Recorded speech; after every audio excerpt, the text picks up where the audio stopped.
বিসমিল্লাহির রহমানির রহিম। তাহলে আমাদের আজকে কিন্তু পরিণতি প্রথম পত্রের শেষ ক্লাসটি হবে। পরিণতি প্রথম পত্রের শেষ ক্লাস, এবং এই পরিণতি প্রথম পত্রের উপর এক্সাম হচ্ছে কত তারিখে? রবিবার। কয়টায়? রাত 10টায়। ঠিক আছে। তো এই শেষ ক্লাসে আজকে আমরা পরিণতি যা পড়েছি সব অধ্যায় হয়ে গেছে, 3টা অধ্যায় বাকি আছে। এই 3টা অধ্যায় কি কি? ষষ্ঠ অধ্যায়, সপ্তম অধ্যায়, আর হচ্ছে নবম অধ্যায়। ষষ্ঠ, সপ্তম এবং নবম। তার মধ্যে সবচেয়ে বেশি প্রশ্ন যদি বলি তাহলে সেটা আসে হচ্ছে সপ্তম অধ্যায় থেকে, কারণ ষষ্ঠ অধ্যায় আছে হচ্ছে রাজনৈতিক দল, নেতৃত্ব এবং সুশাসন।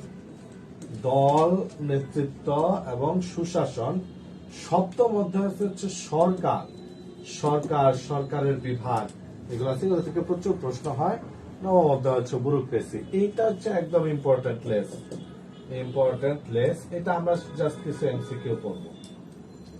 তাহলে এই মুহূর্তে আমি ক্লাসে দেখতে পাচ্ছি হচ্ছে 14 জন আছো, 15 জন আছো। আমি একটু দেখি কারা আছে। এমডি আলামিন শারমিন, আসসালামু আলাইকুম। এমডি সোহেল রানা, আসসালামু আলাইকুম ভাই। নিলয়শীল, মাঝখানে তোমার ভাই নাই, কেমন আছেন ভাই? ওয়ালাইকুম সালাম, ভালো আছি। অরুণা খান চৌধুরী, ওর উচ্চারণটা কি হবে? আচ্ছা, ওরাইনা খান চৌধুরী, সালাম দিয়েছ। ওয়ালাইকুম সালাম। নাজনীন নাহার রিমা, আসসালামু আলাইকুম। অনন্যা দাস, আসসালামু আলাইকুম। হাবিবা ইসলাম, আলহামদুলিল্লাহ ভালো আছি। নাবিলা বৃষ্টি আছো, সাবা আছো, শিউলি আক্তার আছো। এই মুহূর্তে 25 জন আমাদের সাথে চলে আসছে। ঠিক আছে, 25 জন আমাদের সাথে চলে আসছে। তো আরেকটু জয়েন করুন, তারপর হচ্ছে আমরা আমাদের ক্লাসের দিকে যাই। ঠিক আছে। তো এক্সাম কবে মনে আছে তো? এক্সাম হচ্ছে রবিবার। তাহলে আজকে বৃহস্পতিবার তো ক্লাস হচ্ছে, আবার শনিবারও ক্লাস হবে। রবিবারে কিন্তু তোমাদের আবার এক্সাম থাকবে।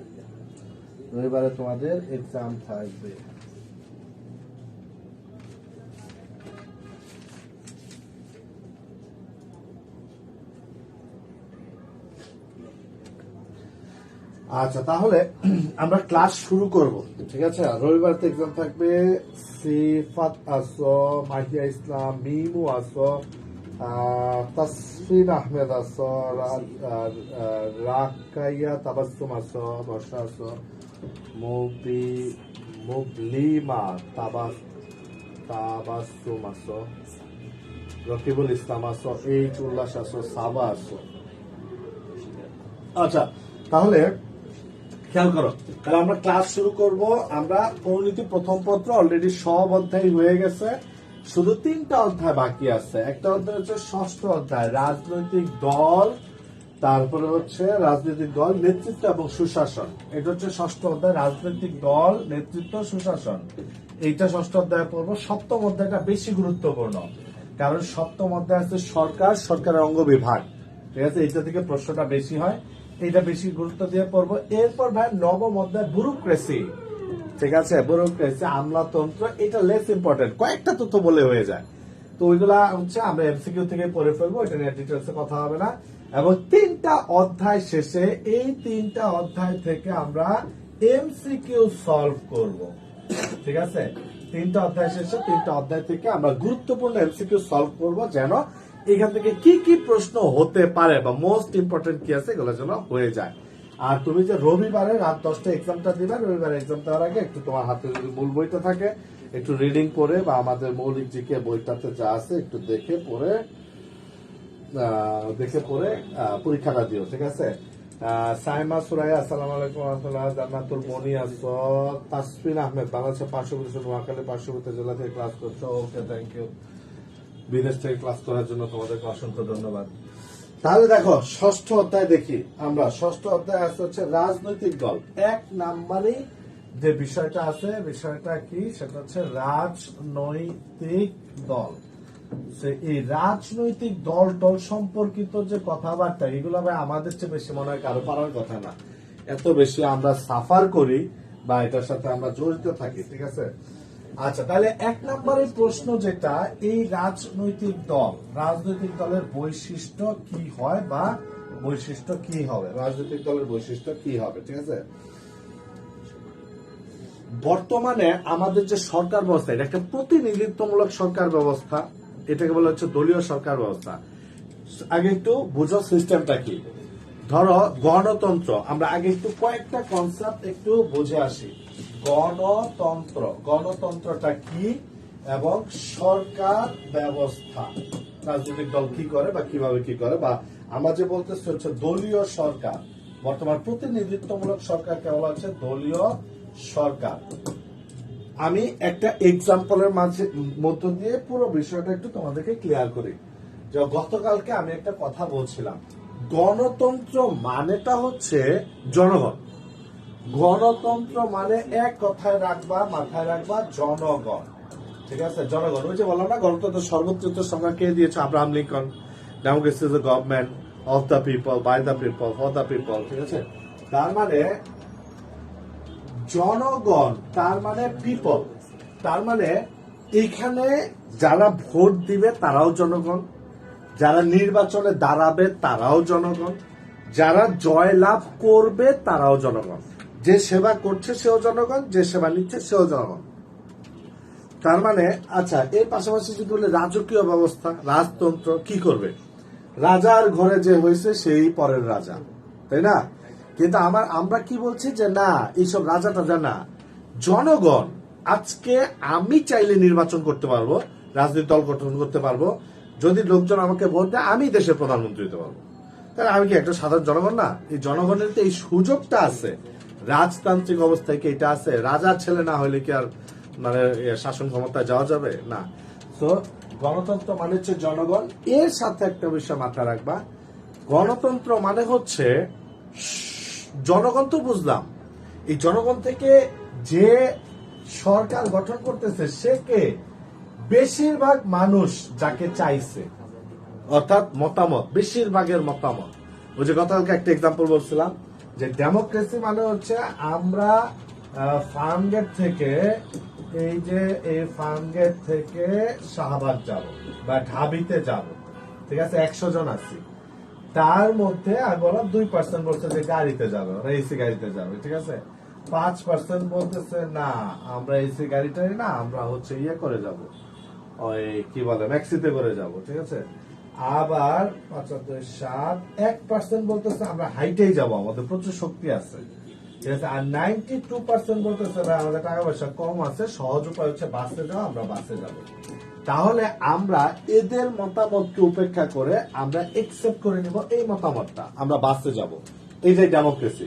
তার মানে বেশিরভাগের গুরুত্ব, মানে মতামতকে গুরুত্ব দেওয়া হবে এবং সেই গুরুত্বে জনগণ উঠে আসবে, ঠিক আছে। এটা হচ্ছে ডেমোক্রেসি।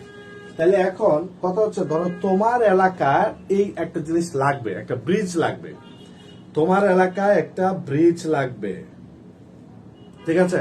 তো তোমার এলাকায় যে একটা ব্রিজ লাগবে, এটা তুমি ফিল করতেছো, তাহলে এই কথাটা বলার অধিকার ডেমোক্রেসিতে তোমার থাকবে। এখন কথা হচ্ছে, সংসদে কি তোমার ঢুকতে দিবে? তুমি কি সংসদে যে আচ্ছা বলতে পারবা যে আমার এলাকায় একটা ব্রিজ লাগবে? এটা বলতে পারবো না, বাট তুমি বলতে পারবা। কিভাবে সেটা বলি। তুমি যখন ভোট দিচ্ছ, এই ভোট দিয়ে একজনকে নির্বাচিত করছো, ঠিক আছে, সে সংসদে গেছে, সে এমপি হয়েছে, মেম্বার অফ পার্লামেন্ট তোমার এলাকা থেকে, ঠিক আছে। সো সে যখন জানলো এখানে ব্রিজটা লাগবে, বা তোমরা তারে রিচ করে যখন বললো আমার এই ব্রিজটা লাগবে, সে ওই পার্লামেন্টে যায় বলবে আমার এই ব্রিজ লাগবে। তাহলে এই যে সে যে যায় বলতেছে আমার এই ব্রিজটা লাগবে, এটা কার কথা? তোমার কথা। কিন্তু তুমি বলছো না, তোমার পক্ষ হয়ে তুমি যাকে ভোট দিয়েছো, যাকে এমপি নির্বাচিত করেছো, সে বলছে। কথা বুঝতে পেরেছো? যার ফলে এটাই হচ্ছে জনগণের দ্বারা পরিচালিত জনপ্রতিনিধিত্ব সরকার হচ্ছে গণতন্ত্র, ঠিক আছে। তাহলে আমি যে কথাগুলি বললাম এগুলো হচ্ছে মূল গণতন্ত্র। এখন আসো তোমার প্রশ্ন যেটা হবে, প্রশ্ন হবে হচ্ছে রাজনৈতিক দলের বৈশিষ্ট্য, ঠিক আছে। নিচের কোনটি রাজনৈতিক দলের বৈশিষ্ট্য হয়, নিচের কোনটি রাজনৈতিক দলের বৈশিষ্ট্য নয়, ঠিক আছে। রাজনৈতিক দলের বৈশিষ্ট্য, আচ্ছা, রাজনৈতিক দলের বৈশিষ্ট্য 1 নম্বর হচ্ছে, যেই রাজনৈতিক দলটা থাকবে তারা সুসংগঠিত থাকবে, এটা একটা রাজনৈতিক সংগঠন হবে, ঠিক আছে। রাজনৈতিক রাজনৈতিক সংগঠন নাম্বার 1। ঠিক আছে, অর্থাৎ রাজনৈতিক দলটা মানে হচ্ছে একটা রাজনৈতিক সংগঠন, সুসংগঠিত হবে। তারপর হচ্ছে সম আদর্শে বিশ্বাসী, সম আদর্শে বিশ্বাসী। ওই রাজনৈতিক দলে যারা থাকবে তারা সবাই একই আদর্শে বিশ্বাস, একটা আদর্শ, একটা ফিলসফি নিয়ে সেই রাজনৈতিক দলটা গড়ে উঠবে। তার মানে একটা একটা সংগঠন হবে, এটা একটা ফিলসফি নিয়ে গড়ে উঠবে। তারপরে 3 নম্বর হচ্ছে নিয়মতান্ত্রিক, নিয়মতান্ত্রিক উপায়ে সরকার গঠন, নিয়মতান্ত্রিক উপায়ে সরকার গঠন। অর্থাৎ রাজনৈতিক দল তারা যে সরকার গঠন করবে, পাওয়ারফুল জায়গায় যাবে, সেটা অবশ্যই ডেমোক্রেটিক ওয়েতে, গণতান্ত্রিক উপায়ে ভোট করে, জনগণের ভোট নিয়ে, এটাকে আমরা বলছি নিয়মতান্ত্রিক উপায়ে সরকার গঠন করবে রাজনৈতিক দল। ঠিক আছে, আচ্ছা। তারপর 4 নম্বর হচ্ছে জনমতের প্রতি গুরুত্বারোপ। ঠিক আছে, জনমতের প্রতি গুরুত্ব প্রদান, সেটা হচ্ছে গুরুত্বারোপ। আর 5 নম্বর হচ্ছে তার নিজের দলের স্বার্থ সে সংরক্ষণ করবে, দলীয় স্বার্থ সংরক্ষণ। ঠিক আছে, দলীয় স্বার্থ সংরক্ষণ। তাহলে কথাগুলি কি আমরা বুঝতে পারছি? আর একটা বিষয় হচ্ছে দলীয় স্বার্থ, এটা হচ্ছে স্বার্থ, দলীয় স্বার্থ সংরক্ষণ, দলীয় স্বার্থ সংরক্ষণ। রাজনৈতিক দলের বৈশিষ্ট্য, এটা একটা রাজনৈতিক সংগঠন হবে, একটা রাজনৈতিক সংগঠন থাকবে, সম আদর্শে বিশ্বাসী থাকবে, একই আদর্শ নিয়ে সেই দল সংগঠনটা গড়ে উঠবে, নিয়মতান্ত্রিক উপায়ে তারা সরকার গঠন করবে, জনমতের প্রতি গুরুত্ব দিবে, জনগণের মতামতকে গুরুত্ব দিবে, নিজের স্বার্থ সংরক্ষণ করবে। এখন যদি প্রশ্ন নিচের কোনটি দলীয় রাজনৈতিক দলের বৈশিষ্ট্য হয় বা নিচের কোনটি রাজনৈতিক দলের বৈশিষ্ট্য নয়, তাহলে ভাই এই 5টা থেকে তোমাকে উত্তর করতে হবে। নিচের কোনটি রাজনৈতিক দলের বৈশিষ্ট্য হয় বা নিচের কোনটি রাজনৈতিক দলের বৈশিষ্ট্য নয়, এই 5টি থেকে উত্তর করতে হবে। এমডি রায়হান কি লিখছে 106, আমাদের কাছে কি থেকে বইটা, আমাদের কাছে যা ছিল এগুলো আমরা সব পাঠিয়ে দিচ্ছি, এখন লাইব্রেরিতেই পাবা, জিকে বই লাইব্রেরি বা রকমারিতে পাবা। ভাই আপনারা বলছেন যারা পরে ভর্তি হয়েছে তাদের জন্য, হ্যাঁ ভূগোল ক্লাস আমি একটা নিয়েছি, আরো নিব, কারণ এখনো স্টুডেন্ট ভর্তি হচ্ছে, নো টেনশন, ভূগোলের ক্লাস হবে। ভাইয়া জিকের জন্য রুটিন দিলে ভালো হয়, ভাই রুটিন দেওয়া আছে এই গ্রুপেই, দেখবা শুরুর যে পোস্টটা দেওয়া পরে হাইলাইট করে, এইটা হচ্ছে সব যা ক্লাস হচ্ছে ওই ক্লাসের সিরিয়াল ক্রমগুলি দেওয়া আছে, এরপরে হচ্ছে রুটিন দেওয়া। ঠিক আছে, আচ্ছা তাহলে এই কয়টা হচ্ছে রাজনৈতিক দলের বৈশিষ্ট্য হয়, রাজনৈতিক দলের বৈশিষ্ট্য নয়। ঠিক আছে, আচ্ছা এখন দলীয় ব্যবস্থা। ঠিক আছে, এই যে দলীয় ব্যবস্থা, দলীয় ব্যবস্থা এখন কিসের ভিত্তিতে? সংখ্যার ভিত্তিতে দলীয় ব্যবস্থা ভাইয়া 3 প্রকার। ঠিক আছে, কিসের ভিত্তিতে? সংখ্যার ভিত্তিতে দলীয় ব্যবস্থা হচ্ছে 3 প্রকার। 3 প্রকার কি কি? একটা হচ্ছে এক দলীয় ব্যবস্থা, এক দলীয় ব্যবস্থা।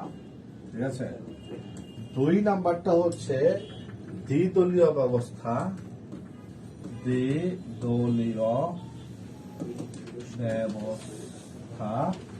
আর 3 নাম্বারটা হচ্ছে বহুদলীয়, বহুদলীয় ব্যবস্থা। সহজ, ঠিক আছে, খুবই সহজ। একদলীয় ব্যবস্থা কাদেরকে বলবো, দ্বিদলীয় ব্যবস্থা কাদেরকে বলবো, বা বহুদলীয় ব্যবস্থা কাদেরকে বলবো। একদলীয় ব্যবস্থা মানে হচ্ছে একটাই সরকার, মানে একটাই রাজনৈতিক দল থাকবে, মানে স্বৈরাচারী ব্যবস্থাটা হচ্ছে আসলে একদলীয় ব্যবস্থা। ঠিক আছে, যেমন জার্মানিতে হিটলার যখন আসছিল তখন সে এই যে নাৎসিবাদ প্রতিষ্ঠা করেছিল, নাৎসি একটা রাজনৈতিক দল করেছিল, এইটা ছাড়া আর কিছু থাকবে না। ঠিক আছে, ইতালিতে মুসোলিনি করেছিল হচ্ছে ফ্যাসিস্ট দল, ফ্যাসিস্ট দল, ঠিক আছে? এইটা ছাড়া অন্য কিছু থাকবে না। আবার আমরা দেখলাম সমাজতান্ত্রিক ব্যবস্থায় সোভিয়েত ইউনিয়ন সমাজতান্ত্রিক দল করেছিল একটাই, অর্থাৎ ইউএসএসআর যে সমাজতান্ত্রিক ব্যবস্থা রাজনৈতিক দল করেছিল।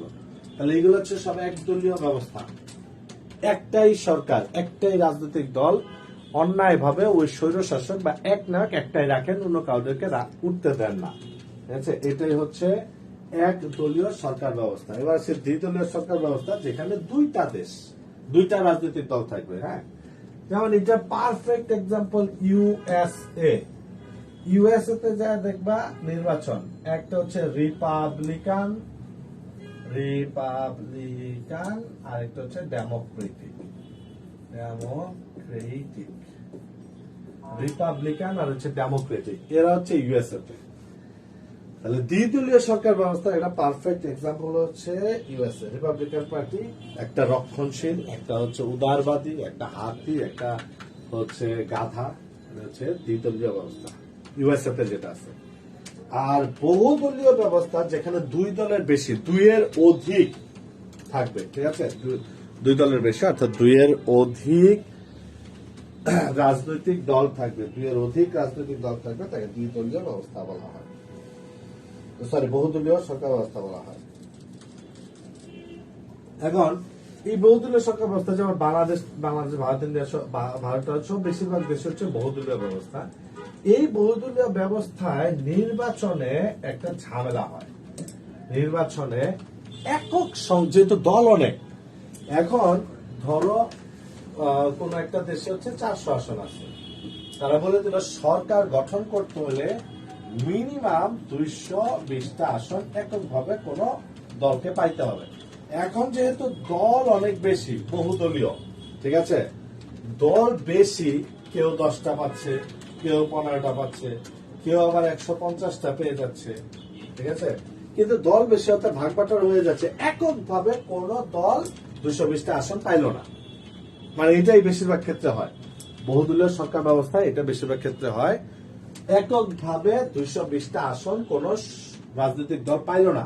তাহলে তাকে কি করতে হবে? ওই যে 10টা 15টা বা 20টা পাইছে, তাকে সাথে নিয়ে একটা সরকার গঠন করতে হবে, যেটাকে বলা হচ্ছে সম্মিলিত সরকার। সম্মিলিত সরকার, একক সংখ্যাগরিষ্ঠতা না পাওয়ায়। কথা কি বুঝতে পারছো? বাংলাদেশে বহুদলীয় সরকার ব্যবস্থা, ঠিক আছে? তাহলে সেটা হবে হচ্ছে সম্মিলিত সরকার, সম্মিলিত সরকার, এটা হচ্ছে সরকার ব্যবস্থা।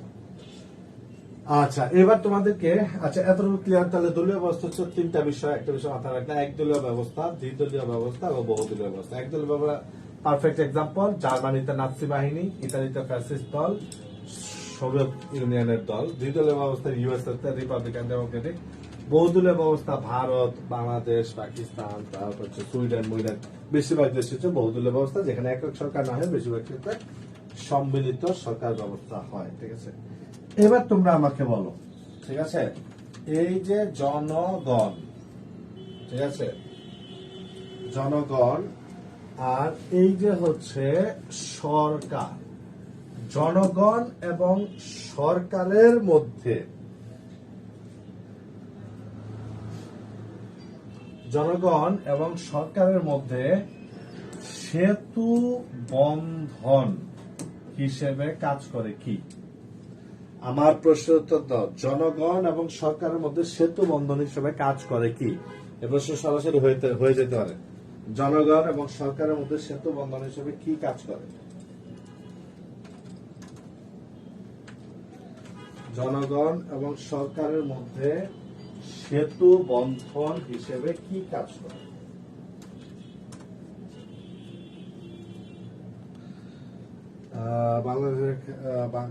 বাংলাদেশ কাজের ক্ষেত্রে একদলের চাপ সৃষ্টিকারী দল, তারপর রাজনৈতিক দল। তাওসিফ হাসান হৃদয় লিখছে হচ্ছে রাজনৈতিক দল। ক্লাস কি বার হয়? নতুন রুটিনটা দেন। এই নবীন ইসলাম নাফিজ ভাই, তোমাদেরকে নিয়ে আমি খুব বিপদে আছি। তুমি যখন এই গ্রুপটাতে জয়েন করছো, একটু কি চোখ মেলে দেখছো? গ্রুপের শুরুর পেজে হচ্ছে রুটিন দেওয়া আছে, তারপর হচ্ছে এই পর্যন্ত যত ক্লাস হয়েছে এগুলা সব সিরিয়াল ওয়াইজ লিংক দেওয়া আছে, রুটিনও দেওয়া আছে, লিংক দেওয়া আছে। আমি ক্লাসের মাঝখানে যদি 40 জন আমার কাছে এইভাবে আলাদা আলাদা করে রুটিন চায়, তাহলে কি আমি রুটিন দিব না ক্লাস দিব? ওকে, তাহলে যেটা বলতেছিলাম, এখন দেখো তোমাদের মধ্যে কিন্তু একটা ভাগ হয়ে গেছে। আমি প্রশ্নটা করলাম জনগণ এবং সরকারের মধ্যে সেতু বন্ধন হিসেবে কাজ করে কি, ঠিক আছে? তোমাদের মধ্যে ভাগ বাটোয়ারা হয়ে গেছে। কেউ বলতেছে রাজনৈতিক দল, কেউ বলছে চাপ সৃষ্টিকারী গোষ্ঠী, ঠিক আছে? আচ্ছা, এবার আসো সেতু বন্ধন হিসেবে কি কাজ করে। আচ্ছা, খেয়াল করো, দুইটা অপশন আসতেছে, একটা হচ্ছে রাজনৈতিক দল, আরেক গ্রুপ বলতেছে হচ্ছে চাপ সৃষ্টিকারী গোষ্ঠী।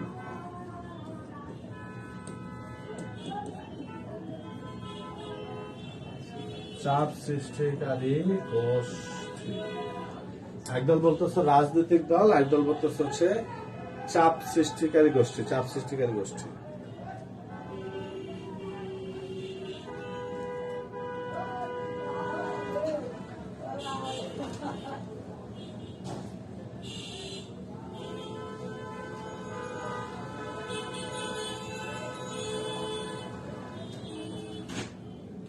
আচ্ছা, আমরা 3টা ক্লাস শেষে কিন্তু আমরা এমসিকিউ গুলি সলভ করব, ঠিক আছে? 3টা অধ্যায় পড়া শেষে।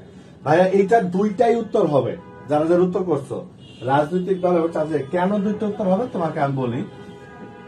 অপশনে এই প্রশ্নটা যখন বিভিন্ন ক্ষেত্রে বিভিন্ন চাকরির পরীক্ষায় বা ইয়াতে হয়েছে, কোথাও চাপ সৃষ্টিকারী গোষ্ঠী অপশনে ছিল না, অপশনে ছিল রাজনৈতিক দল এবং সেটা উত্তর হয়েছে, ঠিক আছে? কোথাও রাজনৈতিক দল অপশনে ছিল না, অপশনে ছিল হচ্ছে চাপ সৃষ্টিকারী গোষ্ঠী এবং সেটাই উত্তর হয়েছে। এখন আমরা একটু বিষয়টা বুঝি, জনগণ এবং সরকারের মধ্যে সেতু বন্ধন। সরকার মানে কি? একটা রাজনৈতিক দলই তো নির্বাচিত হয়ে সরকার গঠন করলো, তাই না? তাহলে এই যে মানে এই সরকার হওয়ার পরে যে তার যে প্রশাসন অ্যাডমিনিস্ট্রেশন চালাবে চলতেছে, এটার সাথে জনগণের সেতু বন্ধন হিসেবে কাজ করবে কি? বা এটা একটা রাজনৈতিক গোষ্ঠীগুলি রাজনৈতিক দল সেতু বন্ধন হিসেবে কাজ করে। আবার চাপ সৃষ্টিকারী গোষ্ঠী যারা, তারাও কিন্তু করে। সেইটা কিভাবে তোমাকে বলি। সিভিল সোসাইটি, যেমন ধরো সুশীল সমাজ, ঠিক আছে? বা কোন একটা নির্দিষ্ট মতাদর্শের লোক এক হয়ে তারা বিভিন্ন সরকারকে চাপ প্রয়োগ করে, অর্থাৎ পরিবেশবাদী আন্দোলন। ধরো বাংলাদেশে তো বাপা পরিচিত, ঠিক আছে? এরা হচ্ছে পরিবেশকে নিয়ে আন্দোলন করতেছে, বাংলাদেশের পরিবেশ রক্ষার জন্য, পরিবেশ করার জন্য, ঠিক আছে? তাহলে এই যে বাপা পরিবেশ রক্ষার জন্য আন্দোলন করতেছে, তাহলে এই আন্দোলনটা কার কাছ থেকে আদায় করে নিতে হবে? সরকারের কাছ থেকে। ধরো যে ঢাকায় আমার মিনিমাম 30টা খেলার মাঠ দিতে হবে, সরকারের কাছে তাদের একটা আবেদন, বা খেলার মাঠগুলি বন্ধ করা যাবে না। তাহলে কার কাছে? সরকার, ঠিক আছে? কাদের পক্ষে? জনগণের পক্ষে, তাই না? তাহলে সরকার এবং জনগণের মাঝখানে এই চাপ সৃষ্টিকারী গোষ্ঠী একটা সংযোগ তৈরি করে। এটা যেমন সত্য, আবার রাজনৈতিক দলগুলিও কিন্তু এই সংযোগটা তৈরি করে, এটাও সত্য। তা আমি তোমাদেরকে ফ্যাক্ট বলি যে বিভিন্ন চাকরির পরীক্ষায় এই প্রশ্নটা আসছে। এই প্রশ্নটা আসার পর অনেক চাকরি পরীক্ষা এটা অপশনেই ছিল না, অপশনে ছিল রাজনৈতিক দল। উত্তর করতে গিয়েছে রাজনৈতিক দল। আবার এইটা যদি অপশনে থাকে, এটা না থাকে, তাহলে উত্তর করতেছে এটা। এর কথা হচ্ছে যদি দুইটাই থাকে তাহলে আমরা উত্তর করব হচ্ছে চাপ সৃষ্টিকারী গোষ্ঠী। যদি দুইটাই থাকে না, রাজনৈতিকটা হবে আগে না। যদি দুইটাই থাকে অ্যান্সার করবো হচ্ছে চাপ সৃষ্টিকারী গোষ্ঠী। দুইটাই থাকলে অ্যান্সার করবো হচ্ছে চাপ সৃষ্টিকারী গোষ্ঠী, ঠিক আছে?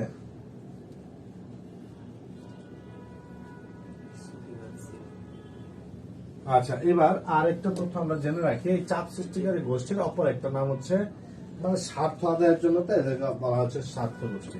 আর একটা প্রশ্ন হতে পারে যে স্বার্থ গোষ্ঠী হিসেবে পরিচিত কারা? স্বার্থ গোষ্ঠী হিসেবে পরিচিত কারা? চাপ সৃষ্টিকারী গোষ্ঠী যারা, তাদেরই আরেকটা নাম হচ্ছে স্বার্থ গোষ্ঠী, ঠিক আছে? আচ্ছা, এরপরে এই চ্যাপ্টারে ভাইয়া নেতৃত্ব নিয়ে কিছু কথা বলা আছে। আমরা কয়েকটা এমসিকিউ সলভ করলে ওই নেতৃত্ব নিয়ে যে প্রশ্ন হয় বা হতে পারে এগুলো এখান থেকে হয়ে যাবে। আমরা একটু সপ্তম অধ্যায়ে চলে যাই, ঠিক আছে? খুব দ্রুত আমরা একটু সপ্তম অধ্যায় এই অধ্যায়ে কি আছে? সরকার, ঠিক আছে?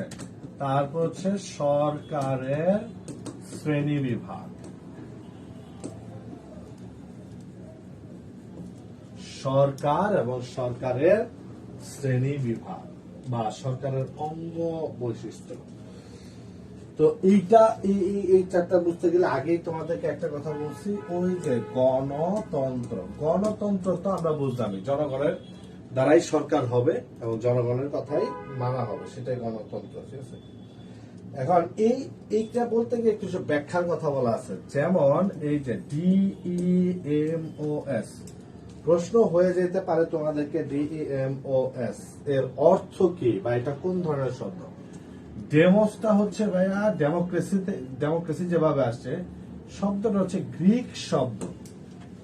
এগুলো খুব এমসিকিউতে প্রশ্ন হয় যে ডেমোসটা হচ্ছে গ্রিক শব্দ এবং এইটার মানে হচ্ছে জনগণ। তাহলে এই যে গণতন্ত্রের মেইন বিষয়টা হচ্ছে জনগণ, এটা আসছে গ্রিক শব্দ থেকে। গ্রিক শব্দটার নাম কি? ডেমোস, DEMOS, ডেমোস মানে হচ্ছে জনগণ, ঠিক আছে? আর KRATIA,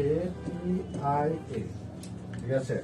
KRATIA এটা হচ্ছে গ্রিক শব্দ, এটা মানে হচ্ছে শাসন ক্ষমতা,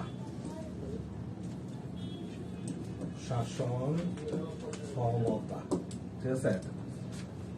এই ডেমোক্রেটিয়া থেকে আমরা ডেমোক্রেসি পেয়েছি।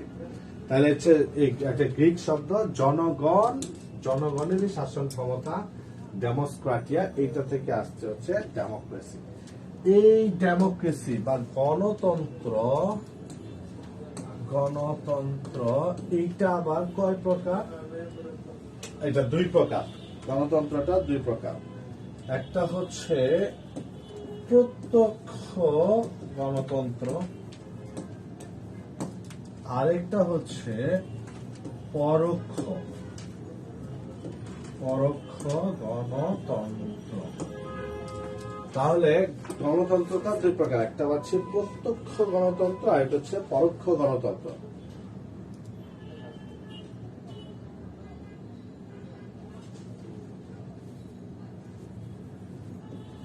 নাগরিকগণ রাষ্ট্রীয় কাজে সরাসরি অংশগ্রহণ, ঠিক আছে? এটা হচ্ছে প্রত্যক্ষ গণতন্ত্র। নাগরিকগণ রাষ্ট্রীয় কাজে সরাসরি অংশগ্রহণ, প্রত্যক্ষ গণতন্ত্র।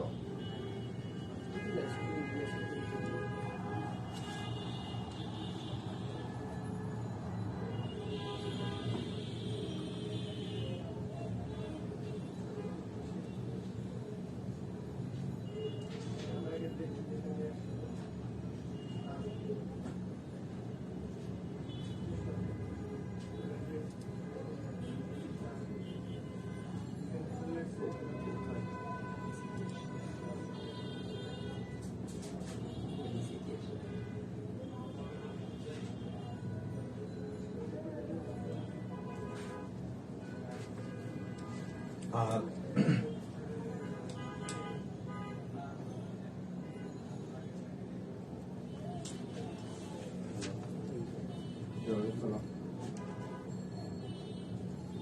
হ্যাঁ, আপনি আমি আপনার অ্যাড্রেসটা একটু খুঁজে পাচ্ছিলাম না, আপনি অ্যাড্রেসটা আমাকে একটু হোয়াটসঅ্যাপে পাঠিয়ে রাখেন, একাডেমি পাঠিয়ে দাও। আপনি একটা আরেকটা বার পাঠান, আমার অনেকগুলি মেসেজ নিচে চাপা পড়ে গেছে তো।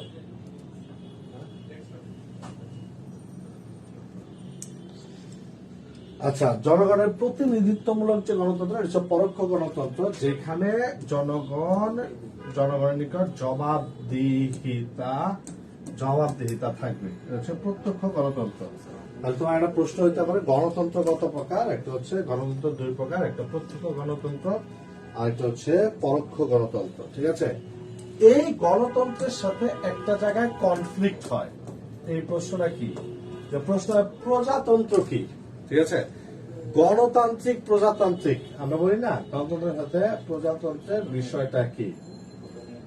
আচ্ছা, বিষয়টা হচ্ছে মানে গণতন্ত্র তো আমরা জানি যেই নির্বাচনে বা যেই সরকার জনগণ দ্বারা প্রত্যক্ষভাবে নির্বাচিত থাকবে। কথাটা বুঝবে। প্রজাতন্ত্র কি, গণতন্ত্র প্রজাতন্ত্র সিমিলার, সেম। এরপর ডেফিনেশনের ভিত্তিতে যদি যায়, প্রজাতন্ত্র মানে হচ্ছে কোন একটা দেশের সরকার যখন সরাসরি জনগণের প্রত্যক্ষ ভোটে নির্বাচিত হয় তখন তারে বলা হয় প্রজাতন্ত্র। ঠিক আছে, কোন একটা দেশের শাসনতন্ত্র সরকার ব্যবস্থা রাষ্ট্রপ্রধান। ঠিক আছে, প্রত্যক্ষ সরকার বা রাষ্ট্রপ্রধান, রাষ্ট্রপ্রধান যখন জনগণের প্রত্যক্ষ ভোটে নির্বাচিত হয় এটাকে বলা হচ্ছে প্রজাতন্ত্র। ঠিক আছে, এখন আমরা দুই ধরনের সরকার ব্যবস্থা দেখি। দুই ধরনের সরকার ব্যবস্থা, এক পাশে থাকে হচ্ছে এই যে সংসদীয় সরকার ব্যবস্থা। ঠিক আছে, একদিকে আছে হচ্ছে সংসদীয় সরকার ব্যবস্থা, আরেকদিকে আমরা পাই হচ্ছে রাষ্ট্রপতি শাসিত সরকার ব্যবস্থা। ঠিক আছে, এটা হচ্ছে সংসদীয় সরকার ব্যবস্থা, আরেকটা পাই আমরা রাষ্ট্রপতি শাসিত সরকার ব্যবস্থা। তোমরা বলো তো আমাদের দেশ কোন সিস্টেমে চলে, রাষ্ট্রপতি শাসিত সরকার ব্যবস্থা নাকি সংসদীয় সরকার ব্যবস্থা? আগে বলো আমাদের দেশের রাষ্ট্রপ্রধান কে? আমাদের দেশের রাষ্ট্রপ্রধান রাষ্ট্রপতি নাকি প্রধানমন্ত্রী?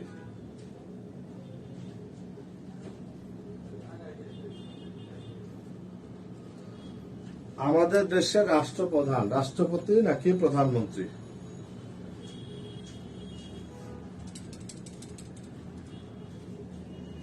আমাদের দেশের রাষ্ট্রপ্রধান রাষ্ট্রপতি নাকি প্রধানমন্ত্রী? আর আমরা কোন সরকার ব্যবস্থায় চলি? আমাদের যত ডেজিগনেশন আছে রাষ্ট্রীয়, তার মধ্যে একদম প্রথমটাকে বাকি কোনটা একদম প্রথম ডেজিগনেশন,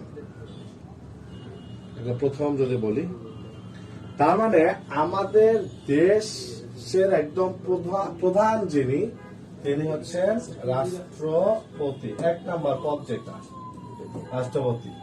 ঠিক আছে, কিন্তু আমার দেশ কি রাষ্ট্রপতি শাসিত সরকার ব্যবস্থা? না, আমার দেশ হচ্ছে সংসদীয় সরকার ব্যবস্থা। আমরা রাষ্ট্রপতি শাসিত সরকার ব্যবস্থা না, আমরা সংসদীয় সরকার ব্যবস্থা। আচ্ছা, এখানে সংসদীয় সরকার ব্যবস্থার প্রধান হিসেবে কে থাকেন? প্রধান হচ্ছে প্রধানমন্ত্রী।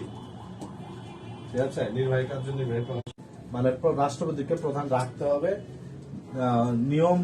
নিয়মের কারণে এখানে একটা নিয়মতান্ত্রিক পদ আছে হচ্ছে রাষ্ট্রপতি। তাহলে আমরা যে এক নাম্বার রাষ্ট্রপতিকে বানায় রাখছি, এটা কি একটা নিয়মতান্ত্রিক পদ, কিন্তু আলটিমেটলি আমার প্রধান কে? আমার প্রধান হচ্ছে প্রধানমন্ত্রী। সংসদীয় সরকার ব্যবস্থা প্রধান হয় প্রধানমন্ত্রী, সংসদীয় সরকার ব্যবস্থা প্রধান হয় প্রধানমন্ত্রী।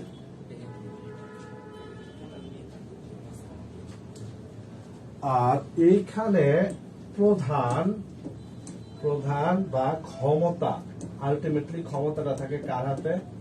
রাষ্ট্রপতির হাতে থাকে। এবং আইনসভার নিকট দায়ী থাকে না, আইনসভার নিকট দায়ী না। ঠিক আছে, অর্থাৎ আইনসভার নিকট দায়ী থাকে না, রাষ্ট্রপতি আইনসভার নিকট দায়ী থাকবে না।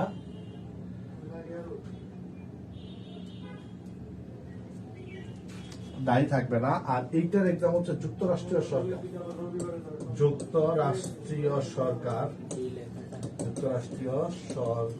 এটার এক্সাম্পল। এখানে বা রাষ্ট্রপতি এবং প্রধানমন্ত্রী দুইটাই থাকে, কিন্তু প্রধান থাকে হচ্ছে রাষ্ট্রপতি, ঠিক আছে। এইখানে ভাইয়া তাকে আমরা কি রাষ্ট্রপ্রধান বলছি না?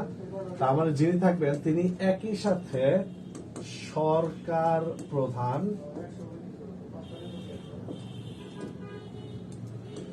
সরকার প্রধান এবং রাষ্ট্রপ্রধান, রাষ্ট্রপ্রধান, ঠিক আছে। তাহলে একটা প্রশ্ন হয়, নিচের কোনটি রাষ্ট্রপ্রশাসিত শাসিত সরকার ব্যবস্থার বৈশিষ্ট্য? যুক্তরাষ্ট্রীয় সরকার। এখানে যিনি রাষ্ট্রপতি থাকবে তিনি হচ্ছে সরকার প্রধান, যিনি রাষ্ট্রপতি থাকবে তিনি সরকার প্রধান, আবার যিনি রাষ্ট্রপতি আছেন তিনি তো রাষ্ট্রপ্রধান। আর আমাদের দেশে ক্ষমতাটা প্রধানমন্ত্রীর হাতে থাকবে, ঠিক আছে, কিন্তু নিয়মতান্ত্রিক পদ হিসেবে থাকবে কে? নিয়মতান্ত্রিক পদ হিসেবে থাকবে হচ্ছে রাষ্ট্রপতি, রাষ্ট্রপতি।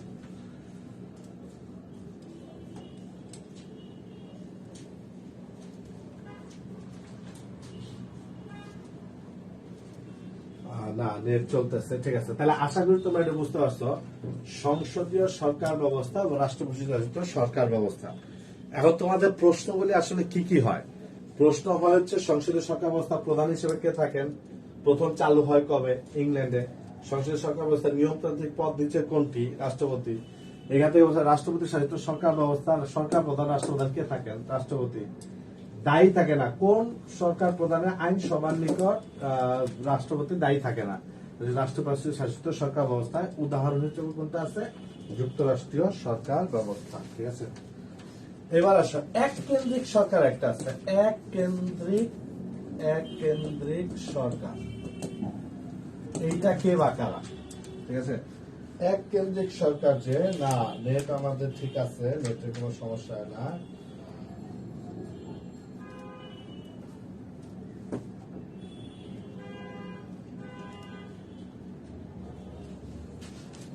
আচ্ছা, এক কেন্দ্রিক সরকারের বিষয়টা হচ্ছে সংবিধান, ঠিক আছে। সংবিধানে বলা থাকবে সকল ক্ষমতা কার কাছে? ঠিক আছে, সংবিধানে বলা থাকবে সকল ক্ষমতা কেন্দ্রীয় সরকারের হাতে, কেন্দ্রীয় সরকার। তাহলে এটা তো আমাদেরও হয়ে যাচ্ছে, তাই না? সংবিধানে বলা আছে যে সকল ক্ষমতা থাকবে কেন্দ্রীয় সরকারের হাতে। ফ্রান্স, বাংলাদেশ, বাংলাদেশ সহ যে দেশগুলো আছে এগুলো হচ্ছে এক কেন্দ্রিক সরকার, এক কেন্দ্রিক সরকার। এগুলাকে বলা হয় যে সাংবিধানিক ভাবে বলা আছে সকল ক্ষমতা ইয়ার হাতে থাকবে। আর সর্বশেষ যেটা দেখবো সেটা হচ্ছে সহজ, ওই যে রাজা রানীর যে কাহিনী, রাজতান্ত্রিক সরকার।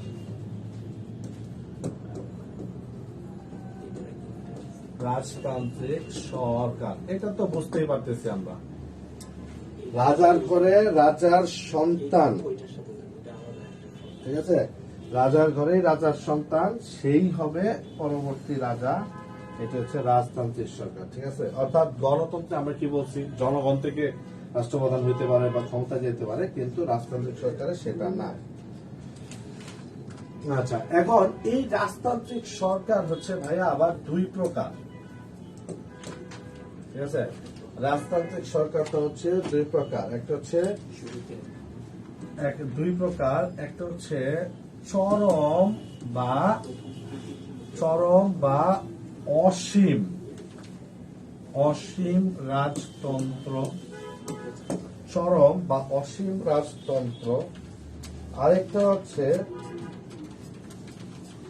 সসীম বা নিয়মতান্ত্রিক রাজতন্ত্র, ঠিক আছে। তাহলে একটা বিষয় একটু খেয়াল করে দেখো, চরম বা অসীম রাজতন্ত্র, চরম বা অসীম রাজতন্ত্র এইটা একটা প্রকার। আর এটা হচ্ছে সসীম বা নিয়মতান্ত্রিক রাজতন্ত্র, সসীম বা নিয়মতান্ত্রিক রাজতন্ত্র। তাহলে কোনটাকে আমরা কিভাবে বলবো?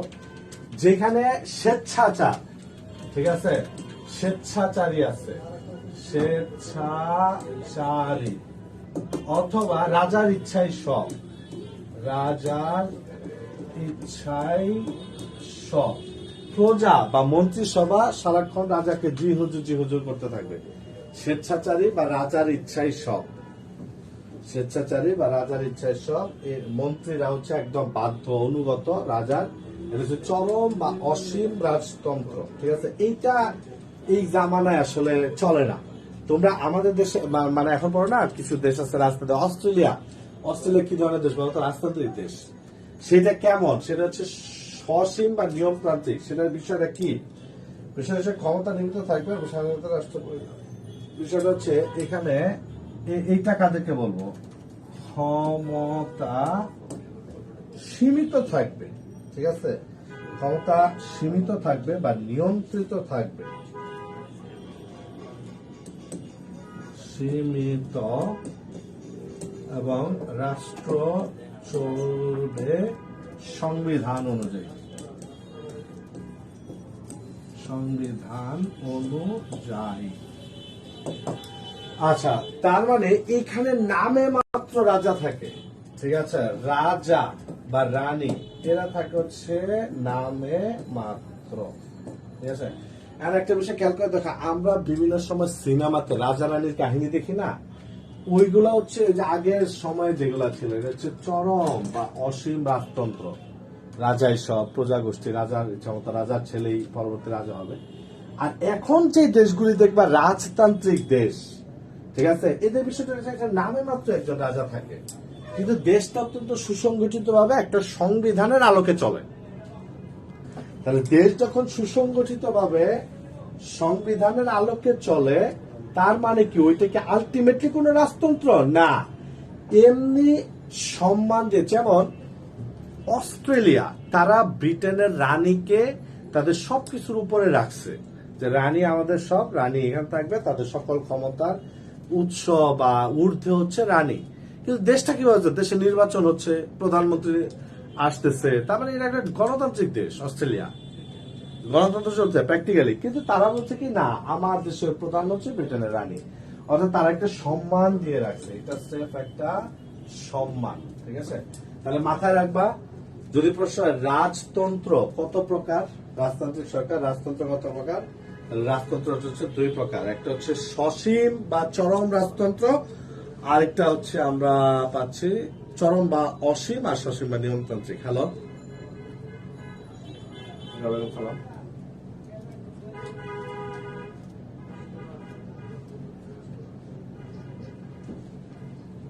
হ্যাঁ,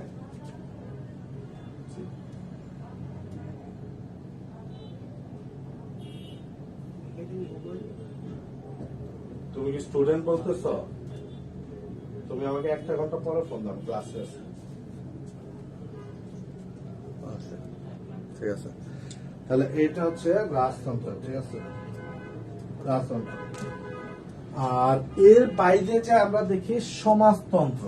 ঠিক আছে, এর বাইরে যে আমরা দেখি সমাজতন্ত্র, অর্থাৎ এখানে ব্যক্তিগত সম্পত্তি থাকবে না। ও যে কেউ খাবে কেউ খাবে না, তা হবে না, তা হবে না, এটা কাদের স্লোগান বলতো? এটা হচ্ছে সমাজতন্ত্রের স্লোগান। ঠিক আছে, এটা হচ্ছে সমাজতন্ত্রের স্লোগান, যেখানে ব্যক্তিগত সম্পত্তি থাকবে না। এখন একটা সরকার থাকবে, ওই সরকার সবাইকে সমভাবে বন্টন করবে, সরকারটাই বন্টন করবে। তাহলে এই সমাজতন্ত্র আমরা প্রথম দেখেছিলাম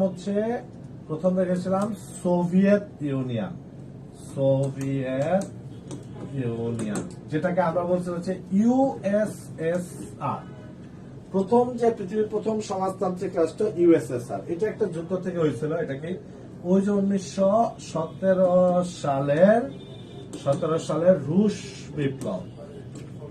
বিপ্লব, এই বিপ্লব থেকে আসে ইউএসএসআর। এখন তোমরা আমাকে বলো, পৃথিবীতে প্রথম সমাজতান্ত্রিক রাষ্ট্র এইটার নাম কি যদি প্রশ্ন হয়, পৃথিবীতে প্রথম সমাজতান্ত্রিক রাষ্ট্রের নাম কি? তাহলে ইউএসএসআর মানে হচ্ছে সোভিয়েত ইউনিয়ন, মানে সোভিয়েত ইউনিয়ন।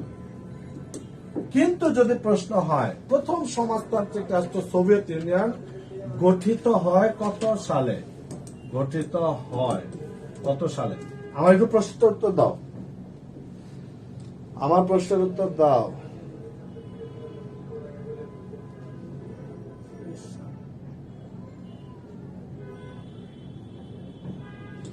আমার প্রশ্নটা দাও। আমার প্রশ্নটা হচ্ছে পৃথিবীতে প্রথম সমাজতান্ত্রিক রাষ্ট্র হচ্ছে সোভিয়েত ইউনিয়ন।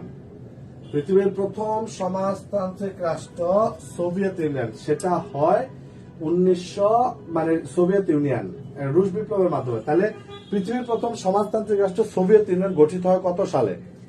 পৃথিবীর প্রথম সমাজতান্ত্রিক রাষ্ট্র সোভিয়েত ইউনিয়ন গঠিত হয় কত সালে? অনন্যা দাস লিখছে হচ্ছে 1921, রায়হান লিখছে হচ্ছে 1917, শিউলি লিখছে হচ্ছে 17, তুবা লিখছে হচ্ছে 17, নাবিলা বৃষ্টি লিখছে হচ্ছে 17। আচ্ছা, যারা যারা তোমরা উত্তর করছো 1917, সবাইকে অসংখ্য ধন্যবাদ। এই যে বড় বড় দুটো গোল্লা দিয়ে দিলাম, এগুলা নিয়ে বাসায় যাও। ঠিক আছে। প্রথম সমাজতান্ত্রিক রাষ্ট্র হচ্ছে ইউএসএসআর। এইটা 1917 সালে হয় না।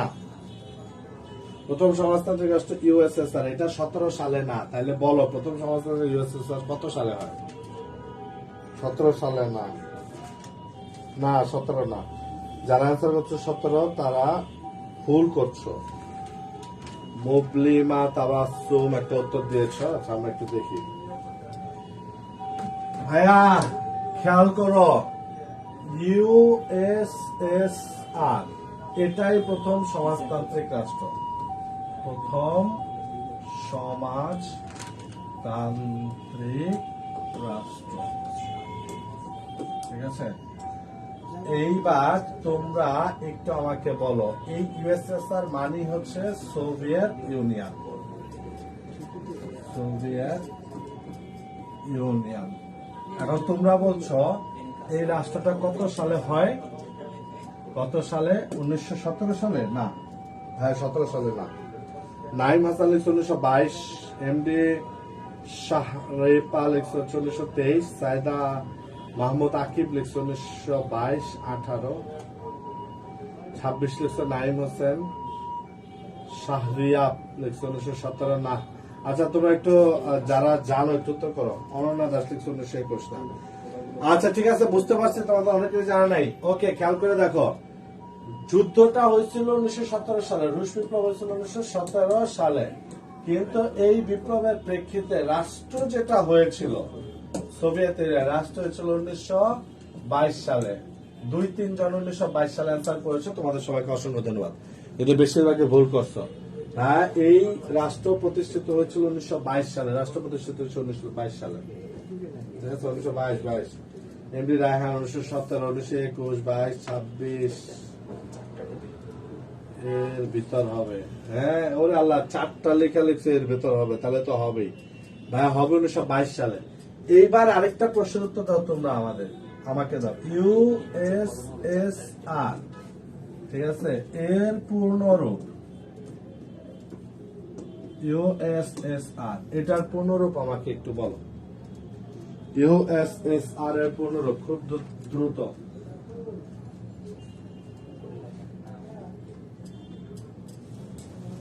ইউএসএসআর এর পূর্ণরূপটা একটু বলো। পূর্ণরূপ দেখি কারা কারা পারো, একটু দয়া করে আমাকে পূর্ণরূপটা একটু কমেন্ট করে জানাও। ইউএসএসআর এর পূর্ণরূপটা একটু কমেন্ট করে জানাও।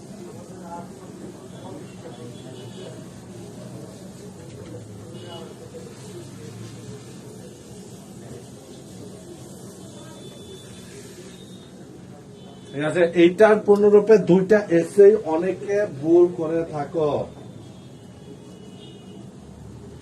ফারুক ইসলাম লিখছে আজকে এত কম স্টুডেন্ট কেন? ভাইয়া, যত দিন যাবে স্টুডেন্ট তত কমতে থাকবে, এটাই নিয়ম। ঠিক আছে, স্টুডেন্ট একটু এরকম এক সময় দেখবা যে 10-12 জন ক্লাস করতেছে, 10 থেকে 12 জন। এবং এই ক্লাস কম করলে আমার কোনো আপত্তি নাই, সমস্যা নাই, কিন্তু আমি যে এক্সাম গুলি নিব, এক্সাম গুলি দিতে হবে।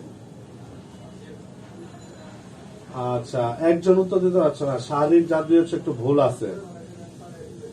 হাবিবা আলম দিয়েছ।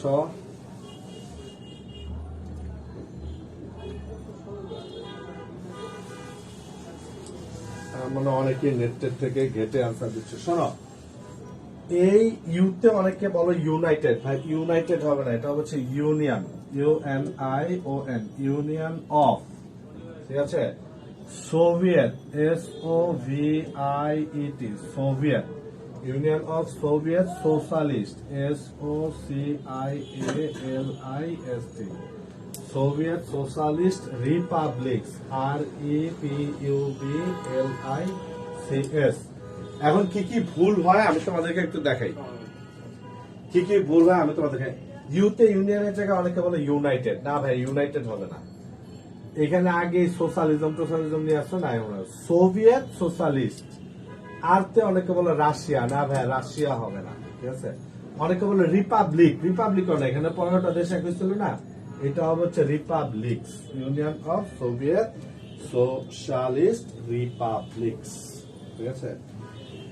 তাহলে বর্তমানে পৃথিবীতে সমাজতান্ত্রিক রাষ্ট্র, ঠিক আছে, বর্তমানে পৃথিবীতে যদি প্রশ্ন করি তোমাদেরকে সমাজতান্ত্রিক রাষ্ট্র আছে কয়টা, উত্তর করো। সমাজতান্ত্রিক সমাজতান্ত্রিক রাষ্ট্র রাষ্ট্র কতটি, দেখি উত্তর করো তো। বর্তমান পৃথিবীতে খুব দ্রুত দ্রুত 33 জন আছো। বর্তমানে পৃথিবীতে সমাজতান্ত্রিক রাষ্ট্র কতটি বা কি কি, কারা, যদি কারো জানা থাকে। বর্তমানে পৃথিবীতে সমাজতান্ত্রিক রাষ্ট্র কতটি বা কি কি, কারা, দেখো ওরা কি উত্তর দেন, বলে দিলে তো হয়ে গেল।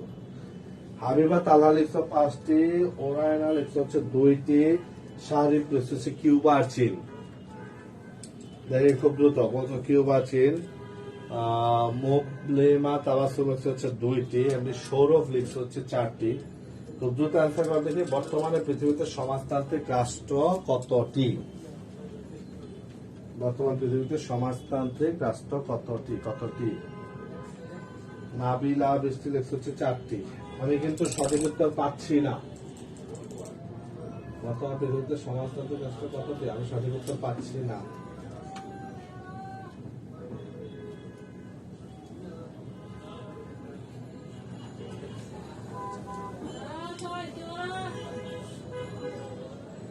অনন্যা দাস লিখছে শাহিন স্যারের কথা শুনতে পাই। হ্যাঁ, এই যে তোমার শাহিন স্যার এখানে এই যে কাজ করতেছে, শাহিন স্যার কাজ করতেছে, এই জন্য শাহিন স্যারের কথা শুনতে পাও। আর এইটা হচ্ছে এই আমাদের অফিস, বুঝছো, এইটা হচ্ছে আমাদের অফিস। এই যে আকাশ সাহেব, যে আকাশের কথা তোমরা খালি শোনো, এই যে আকাশ এখানে কাজ করতেছে। আর এই যে অন্তরালে একটা মানুষ থাকে, তার চেনো না, এই যে মানিক, ঠিক আছে, মানিক এখানে আছে। এই ফরহাদ হচ্ছে তোমাদের বই টই সব ডেলিভারি দেয়, ঢাকার বাইরে যত বই পাও ওই সব নিয়ে যায়। আর এই যে আলিম রাজি, সাম্প্রতিক ক্যাপসুল, তারপর আমাদের জিকে বই, মৌলিক জিকে, এই সব কিছু পেছনে যে স্যার কাজ করতেছেন, ঠিক আছে, সবাইরই দেখা দিলাম। এইবার আবার ক্লাসে যাই।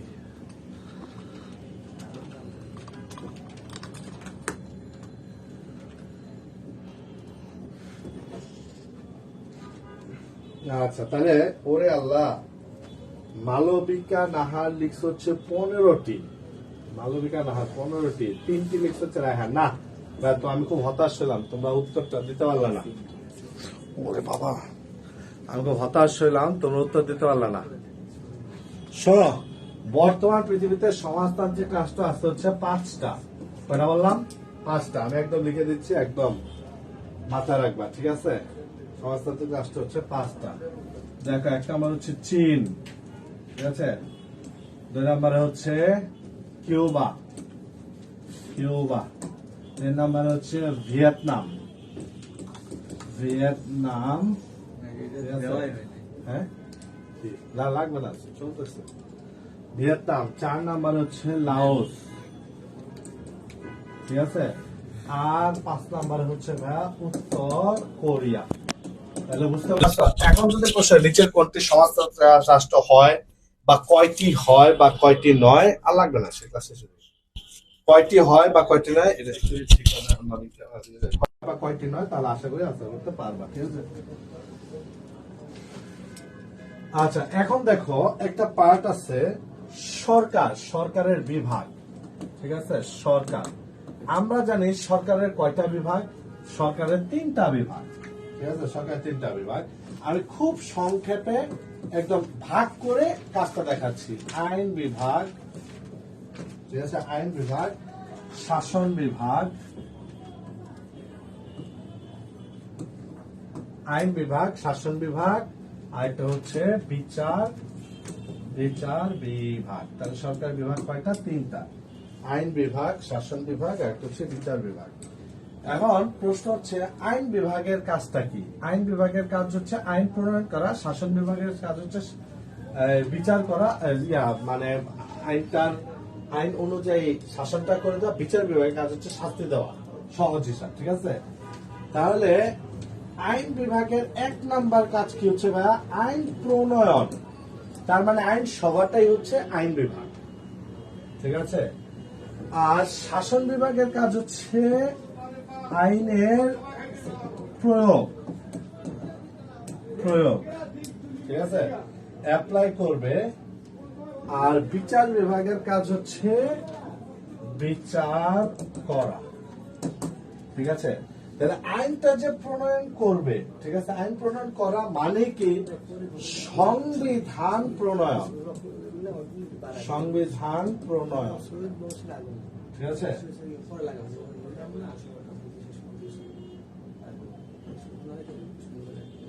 আর এটা হচ্ছে শাসন পরিচালনা।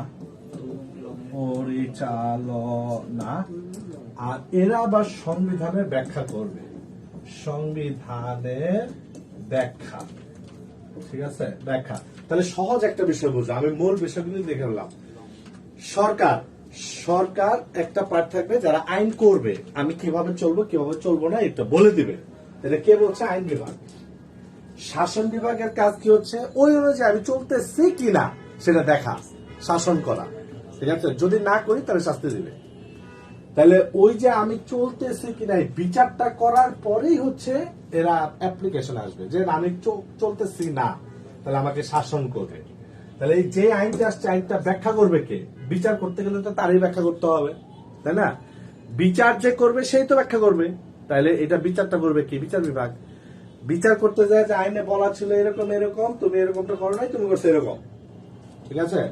তো আমি যদি না মানি তাহলে এবার আসো শাস্তির বিষয়, তাহলে শাস্তি রেখে দিবে শাসন বিভাগ। আমি যে এই যে 6টা কথা লিখলাম, এই 6টা কথাই মাথায় রাখো। ঠিক আছে? 6টা কথাই মাথায় রাখো। আইন বিভাগ হচ্ছে আইন আনবে, আইনের সংবিধান প্রণয়ন করবে। শাসন বিভাগ হচ্ছে আইনের পরিচালনা করবে, শাসন পরিচালনা করবে, একই কথা, তোমাকে শাস্তি দিবে। বিচার বিভাগের কাজ হচ্ছে বিচার করবে, এবং বিচার করতে গিয়ে সংবিধানের ব্যাখ্যাটা তারা দিবে। ঠিক আছে? বিচার করতে গিয়ে সংবিধানের ব্যাখ্যা তারা দিবে। আচ্ছা, বিচার করতে সংবিধানের ব্যাখ্যা তারা দিবে। তাহলে আচ্ছা, আজকে আমরা যথেষ্ট দেখলাম। এখন এই যে 3টা চ্যাপ্টার, এরপর আরেকটা চ্যাপ্টার আছে নবম, ব্যুরোক্রেসি, আমলাতন্ত্র। ভাই ওখানে কয়েকটা তথ্য, আমি এমসিকিউ তে নিয়ে আসছি। তাহলে আমি একটু এমসিকিউ পার্টে চলে যাই। তোমরা আমাকে শুধু প্রশ্নের উত্তর দেবা, দেখবো সব হয়ে যাবে। ওকে,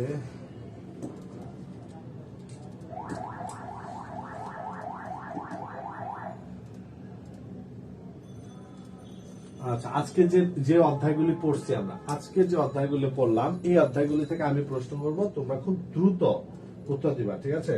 তোমরা খুব দ্রুত উত্তর দিবা, আমি এখান থেকে প্রশ্নগুলি করব। আচ্ছা, খেয়াল করে দেখ, 1 নম্বর, রাজনৈতিক দলের অন্যতম প্রধান কাজ কি? রাজনৈতিক দলের অন্যতম প্রধান কাজ কি? আছে চাঁদা ওঠানো, প্রার্থী মনোনয়ন, নিজে নিজে দলের গুণকীর্তন করা, ভোটারদের স্বার্থের পরিবর্তে নিজ দলীয় নেতাদের স্বার্থ সংরক্ষণ।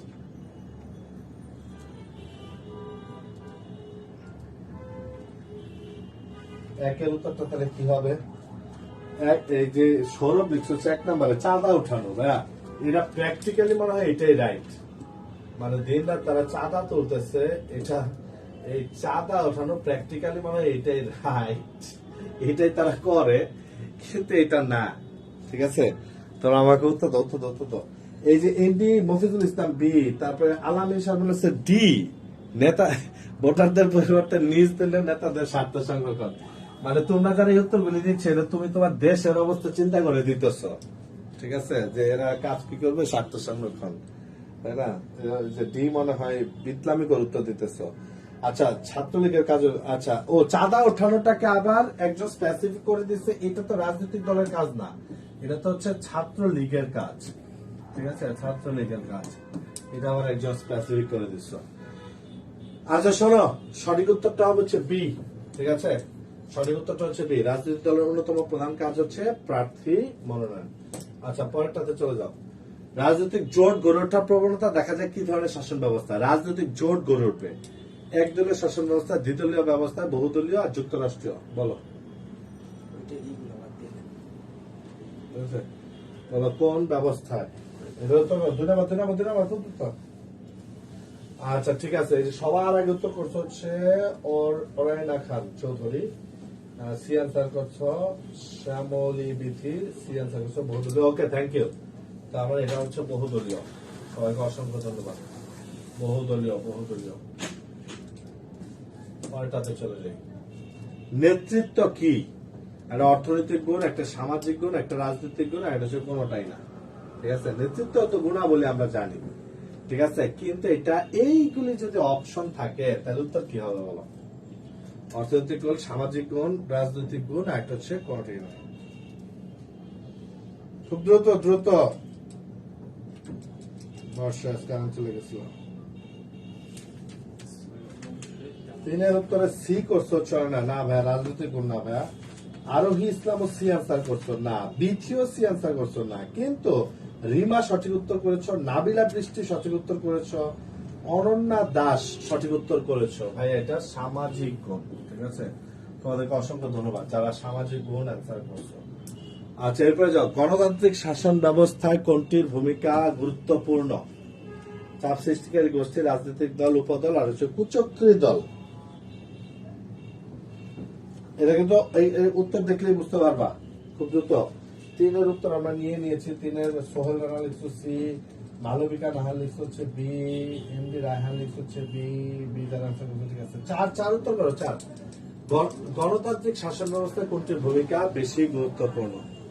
গণতান্ত্রিক শাসন ব্যবস্থায় কোনটির ভূমিকা বেশি গুরুত্বপূর্ণ?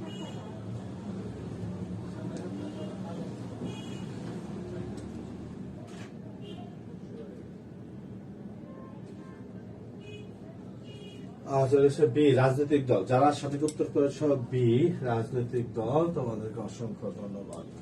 আচ্ছা, এরপরে চলে যাও। রাজনৈতিক জোট গড়ে ওঠার প্রবণতা দেখা যায় কি ধরনের শাসন ব্যবস্থা? রাজনৈতিক জোট গড়ে ওঠার প্রবণতা দেখা যায় কি ধরনের শাসন ব্যবস্থায়? আচ্ছা, এটা তো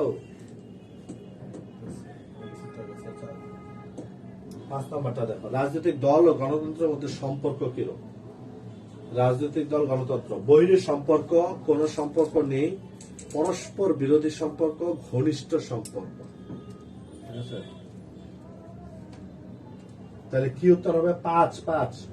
রাজনৈতিক দল ও গণতন্ত্রের মধ্যে সম্পর্ক বৈরী, কোন সম্পর্ক নেই, পরস্পর বিরোধী, আর হচ্ছে ঘনিষ্ঠ সম্পর্ক। শাহ রিয়া ডি আনসার করছো, রায়হান ডি আনসার করছো, তার হচ্ছে সৌরভ ডি আনসার করছো। ওকে, তাহলে রাজনৈতিক দল এবং গণতন্ত্রের মধ্যে সম্পর্কটা আমরা অপশন দিয়ে বৈরী সম্পর্ক কেন হবে? সম্পর্ক থাকবে না কেন? বিরোধী সম্পর্ক না, সম্পর্ক হচ্ছে ঘনিষ্ঠ।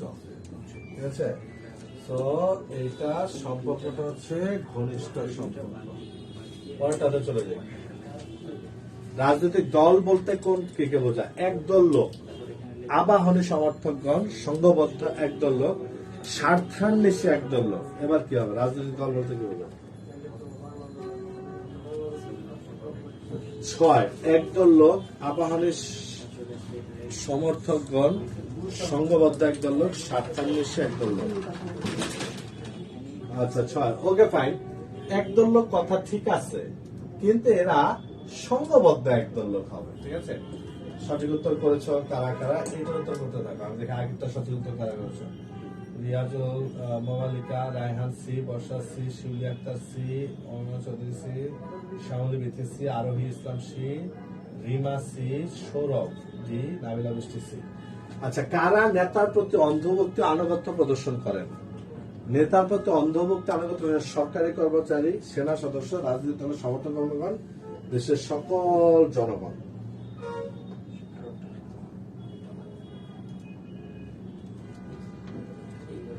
আচ্ছা, বিষয়টা হচ্ছে সরকারি কর্মচারীদেরও কিন্তু নেতা থাকে। ঠিক আছে, এই যে ঢাকা বিশ্ববিদ্যালয় কাজ হচ্ছে শিক্ষকদের পড়ানো, এই শিক্ষকরা পড়ানো বাদ দিয়ে তারাও কিন্তু সারাদিন অনেকে আছে চাটতে থাকে। ঠিক আছে, এই যে তারা চাকতে থাকে তাদেরও নেতা আছে, তারপর সরকারি কর্মচারীদের নেতা আছে। তো এইখানে যখন অপশন গুলো এগুলো থাকবে, কারা নেতা বলতে আনন্দ প্রকাশ করে, এটার উত্তর হচ্ছে C, Barsha C, Sohel Rana C, Shiuli Akter C, আরোহী সি, মবালিকা নাহার সি, জীবন নাহার, জীবো সি, মফিজুল ইসলাম সি। হ্যাঁ ঠিক আছে, সি সি সি সঠিক উত্তর। তারপরে চলে যাও, দেশ ও জাতির ভবিষ্যতে ভালোর জন্য নেতার কোন গুণটি থাকতে হবে? প্রজ্ঞা, দূরদৃষ্টি, ন্যায়বোধ, সংযম। ঠিক আছে, দেশ ও জাতির ভবিষ্যতের ভালোর জন্য নেতার যে গুণ থাকতে হবে, প্রজ্ঞা, দূরদৃষ্টি, ন্যায়বোধ, সংযম। এখন দেখো এগুলো সবই কমন, মানে সবই তো থাকতে হবে, কিন্তু অপশন যখন এগুলা থাকবে তখন তাহলে কোনটা অ্যান্সার করবা? শ্যামলী বিথি বি, বর্ষা লিখতে হচ্ছে সি, সাইমা হচ্ছে বি, সি, রায়হান হচ্ছে বি। যখন এইগুলা সব অপশন থাকবে অবশ্যই অবশ্যই তোমাকে দূরদৃষ্টি অ্যান্সার করতে হবে। দেশ ও জাতির শব্দটা কি? ভবিষ্যতের ভালোর জন্য। মাথা খারাইতে পারো না কেন, ভবিষ্যতের ভালো মানে দূরদৃষ্টি সম্পন্ন হইতে হবে। আচ্ছা, পরে নেতার সিদ্ধান্তের আলোচনা সমালোচনা করা যায় কোন ধরনের নেতৃত্বে? নেতা, আচ্ছা পরের প্রশ্ন, নেতার সিদ্ধান্তের আলোচনা সমালোচনা। হ্যালো,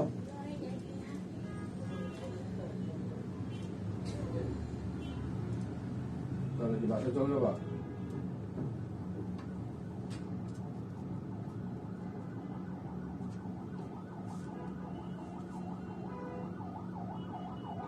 আগে ফেলছো নাকি ফেলবা? আচ্ছা ঠিক আছে, আমি যে ক্লাস শেষ করে ফেলতেছি 5 মিনিটের মধ্যে ফোন দিচ্ছি। আচ্ছা ঠিক আছে, মেট্রো দিয়ে তুমি ইয়াতে চলে আসো, শাহবাগ চলে আসো। একটা ক্লাস আছে তো আমি শেষ করতেছি 5 মিনিটের মধ্যে। আচ্ছা খেয়াল করো, তাহলে যেটা বলতেছিলাম এটার উত্তর কি দিচ্ছ? নেতার সিদ্ধান্তের আলোচনা সমালোচনার করা যায় কোন ধরনের? সম্মোহন নেতৃত্বে, গণতান্ত্রিক নেতৃত্বে, সনাতন বা সর্বাত্মকবাদী নেতৃত্বে। আচ্ছা এটা সবাই সঠিক উত্তর করতেছে। গণতান্ত্রিক নেতৃত্বে সমালোচনা করার অধিকার থাকবে। গণতন্ত্র সবাই তাদের মত, গণতন্ত্রের একটা অন্যতম আমরা পড়ছিলাম না, সংবাদপত্র বা মত প্রকাশ। ঠিক আছে, তো মত প্রকাশ মানে তো তারা সমালোচনা করবে। আচ্ছা তারপরে 7ম অধ্যায়, কোনটি একনায়কতন্ত্রের বৈশিষ্ট্য? বলো, দেখলেই আনসার করতে পারবা। একনায়কতন্ত্রের বৈশিষ্ট্য: জনমতের প্রতিফলন, বিরোধী দলের প্রতি শ্রদ্ধা, দ্বৈত সরকার ব্যবস্থা, একক আদর্শবাদ।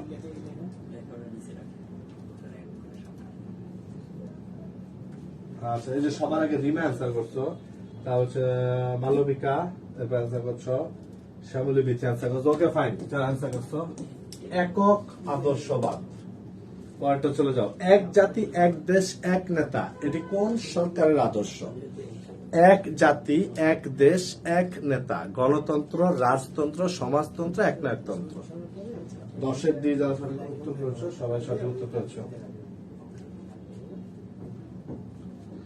এক জাতি এক দেশ এক নেতা, এটি কোন সরকারের আদর্শ? 10-এর উত্তর। আচ্ছা 10-এর সৌরভ ফাঁকা রাখছো কেন? মৌলিক প্রশ্ন হচ্ছে ডি, সোহেল রানা ডি, নবীন ইসলাম নাফিস ডি, শ্যামলী বিথি ডি, বর্ষা ডি। ওকে ফাইন, একনায়কতন্ত্র, জাতি একটা এক দেশ নেতাও একজনই থাকবে, আমি যা বলবো তাই সব, একনায়কতন্ত্র। কোন ভিত্তি বা মাপকাঠি অনুযায়ী অ্যারিস্টটল সরকারের শ্রেণী বিভাগ করেছে? অ্যারিস্টটল যে সরকারের শ্রেণী বিভাগ করেছিল এটা কিসের ভিত্তিতে? সংখ্যা নীতি, উদ্দেশ্য নীতি, সংখ্যা উদ্দেশ্য নীতি, ন্যায় নীতি। দেখো ভিত্তি বা মাপকাঠি অনুযায়ী অ্যারিস্টটল সরকারের শ্রেণী বিভাগ করেছে সংখ্যা নীতি, উদ্দেশ্য নীতি, সংখ্যা উদ্দেশ্য নীতি, ন্যায় নীতি। সংখ্যা নীতি, উদ্দেশ্য নীতি, সংখ্যা উদ্দেশ্য নীতি, আর হচ্ছে ন্যায় নীতি।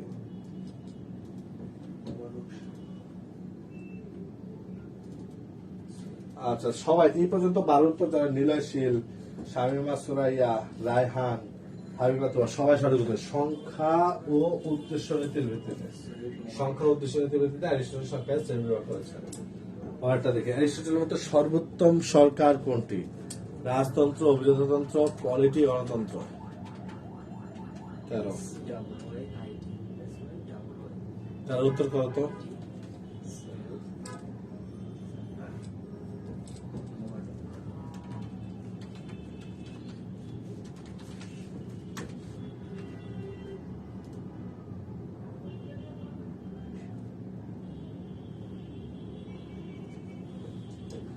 আচ্ছা, তাহলে 12 উত্তর তোমরা তাহলে হচ্ছে ডি অ্যান্সার করছো, এখানে হচ্ছে ডি অ্যান্সার করছো, গণতন্ত্র, নাবিলা বৃষ্টি সি, তারা সি অ্যান্সার করছো। ভাইয়া এটা অ্যারিস্টটলের মতো সমর্থ হচ্ছে পলিটি। তারপরে চলে নিম্নের কোন দেশটি প্রজাতন্ত্র? সৌদি আরব, জাপান, জর্দান, বাংলাদেশ। ঠিক আছে, প্রজাতন্ত্র তার মানে একটা নির্বাচনের মাধ্যমে সরকার গঠিত, একজন নির্বাচিত প্রতিনিধি সরকার গঠন করবে। যদিও আমাদের নির্বাচনটা রাতের আধারে হয়, তবু একটা নির্বাচন হয়, তাই এটার উত্তর হবে হচ্ছে বাংলাদেশ। ঠিক আছে, আচ্ছা তারপরে গণতন্ত্র কত ভাগে বিভক্ত অথবা গণতন্ত্র প্রধানত কয় প্রকার? ঠিক আছে, প্রশ্ন নম্বর হচ্ছে 15। আমরা জানি, আমরা ক্লাসে পড়ে ফেলছি এটা, প্রত্যক্ষ আর হচ্ছে পরোক্ষ। আচ্ছা, পরেরটা চলে যাও।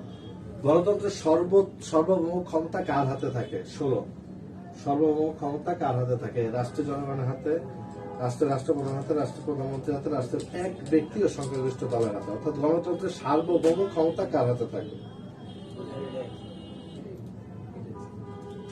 আমরা একটা কথা বলছিলাম, গণতন্ত্র মানেই জনগণ। ঠিক আছে, তাহলে এই যে গণতন্ত্র মানেই জনগণ, তাহলে গণতন্ত্রের সার্বভৌম ক্ষমতা থাকবে হচ্ছে কার হাতে? অবশ্যই জনগণের হাতে। এই যে দেখো, যে অধ্যায়টা আমরা এখানে কাজ করি নাই, কিন্তু এখান থেকে কয়েকটা এমসিকিউ পড়লে হয়ে যাবে। ঠিক আছে, উৎপত্তিগত অর্থে আমলাতন্ত্রের অর্থ কি? ঠিক আছে, আমলাতন্ত্র, ব্যুরোক্রেসি, এর অর্থটা কি উৎপত্তিগত অর্থে? হ্যাঁ, অপশন আছে desk government, table government, chair government, আর এটা হচ্ছে পার্মানেন্ট গভর্নমেন্ট।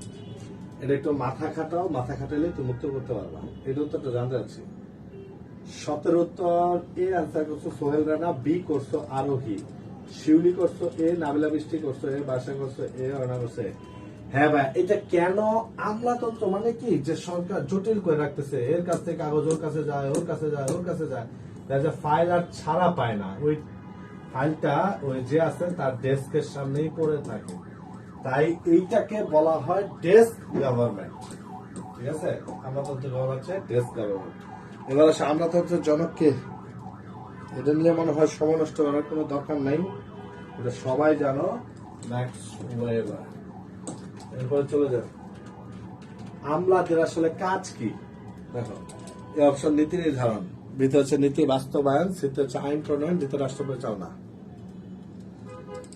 19 আমাদের কাজ নীতি নির্ধারণ, নীতি বাস্তবায়ন, আইন প্রণয়ন, আছে রাষ্ট্র পরিচালনা। 19 উত্তর করো।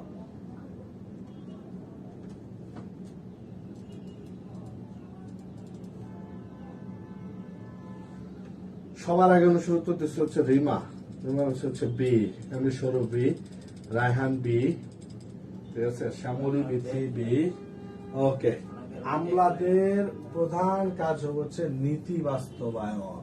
ঠিক আছে, আমলাদের প্রধান কাজ নীতি বাস্তবায়ন। আচ্ছা, লাল ফিতার দৌরাত্ম, লাল ফিতার দৌরাত্ম এগুলো হচ্ছে ব্যুরোক্রেসি পার্ট পড়তে গেলে এগুলো খুব কমন, বলতে আসলে কি বোঝায়? সংসদ উত্থাপিত বিল, আইনের সংসদের আইনকে সরকারি সিদ্ধান্ত, আমলাতন্ত্রের আনুষ্ঠানিকতাকে। আচ্ছা, 20 উত্তর সবার আগে অরাইনা খান লিখছ ডি, শিউলি লিখছ ডি, বাসা লিখছ ডি। হ্যাঁ, আমলাতন্ত্রের আনুষ্ঠানিকতা বলতে আসলে কি বলছি? ওই যে লাল ফিতার দৌরাত্ম, ফাইলটা আর যায় না, সরে না, লাল ফিতায় যে আটকে আছে সেই ফিতাতে আটকে আছে। আনুষ্ঠানিকতা, যে আপনাকে এইটা করতে হবে, সরকার একটা কাজ করতে গেলে আপনি এটা করে আসেন, এটা করে এটা করতে হবে, তারপরে এই করেন, তারপরে এই করেন, এই যে আজাইরা কাজগুলি করে একটা মানে সময় ক্ষেপণ, এইগুলো হচ্ছে আনুষ্ঠানিকতা। লাল ফিতা থেকে আর বেরোচ্ছে না, রেজাল্ট আসতেছে। আমরা শব্দটি কোন ভাষা থেকে উদ্ভূত? 20 লেখছ। এবার 21 কোন ভাষা? আরবি, ফার্সি, গ্রিক, ল্যাটিন। আমলা শব্দটি, ঠিক আছে। আচ্ছা, আমলাতন্ত্র এটা একটু দ্রুত লেখা। আমরা শ্যামলী বিথি লিখছ হচ্ছে এ, আরোহী ইসলাম 21 লিখছ হচ্ছে সি, গ্রিক না, নাফিস এ, সোহেল রানা এ। আচ্ছা আরো কি তুমি সি লিখছিলা? ভাই সি হবে না। যারা এ করছো তোমাদের সবাইকে অসংখ্য ধন্যবাদ। শেষ প্রশ্নটা দেখো, আমলাতান্ত্রিক প্রশাসনে নিয়োগ প্রদান হয় কিসের ভিত্তিতে? বাস, আমলাতান্ত্রিক প্রশাসনে নিয়োগ প্রদান করা হয় কিসের ভিত্তিতে? এ স্বজনপ্রীতির ভিত্তিতে, বি দৈহিক শক্তির ভিত্তিতে, দলীয়করণের ভিত্তিতে, মেধার ভিত্তিতে আমলাতান্ত্রিক প্রশাসনে নিয়োগ প্রদান করা হয়। স্বজনপ্রীতির ভিত্তিতে।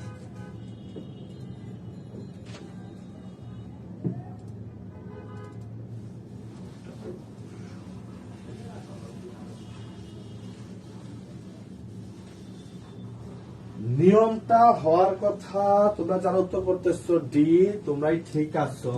ঠিক আছে, এটা সরকারের সুযোগ মেধার ভিত্তিতে যাবে, কিন্তু অনেক সময় আমরা দেখি যেটা স্বজনপ্রীতি চলে আসে, কিন্তু এখানে উত্তরটা হচ্ছে ডি। যারা আনসার করেছো তোমাদের সবাইকে অসংখ্য ধন্যবাদ। তাহলে তোমাদের বলা যেটা, ঠিক আছে, তোমাদের জন্য বলা যেটা,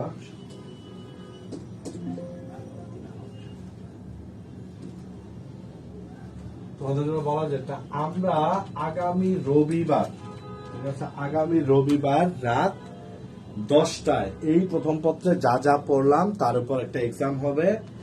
তবে আগামী শনিবারেও কিন্তু দ্বিতীয় পত্রে ক্লাস হবে। ক্লাস হওয়ার পর আমরা আগামী রবিবার